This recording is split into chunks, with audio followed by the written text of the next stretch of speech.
పోలవరం అద్భుతంగా కట్టేస్తున్నాం, 2027 కల్లా పూర్తయిపోతుంది. ఓ పక్కన ప్రభుత్వం చెప్తోంది. ఇది 25 ఎండింగ్కి వచ్చేసింది.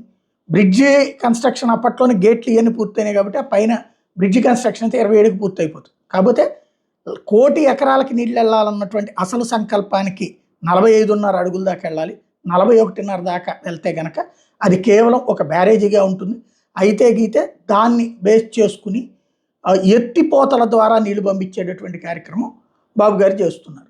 అయితే ఇందులో ఓ పెద్ద ల్యాప్సెస్ ఏదైతే పోలవరం బాధితులకి, ముంపు బాధితుల పరిహారం విషయంలో ప్రభుత్వం తప్పు చేస్తోంది అన్నటువంటి విషయాన్ని ఇప్పుడు తాజాగా కేంద్రం ఆగ్రహం వ్యక్తం చేసింది. కేంద్ర గ్రామీణాభివృద్ధి శాఖ, ల్యాండ్ అండ్ ఎన్విరాన్మెంట్ విభాగం కమిషనర్ శైలేష్ కుమార్ సింగ్ నిన్న నేషనల్ హోదా ఉన్నటువంటి ప్రాజెక్టుల మీద వీడియో కాన్ఫరెన్స్లో సమీక్షించిన సందర్భంగా ఆంధ్రప్రదేశ్ వ్యవహార శైలి మీద తీవ్ర అసంతృప్తి వ్యక్తం చేశారు.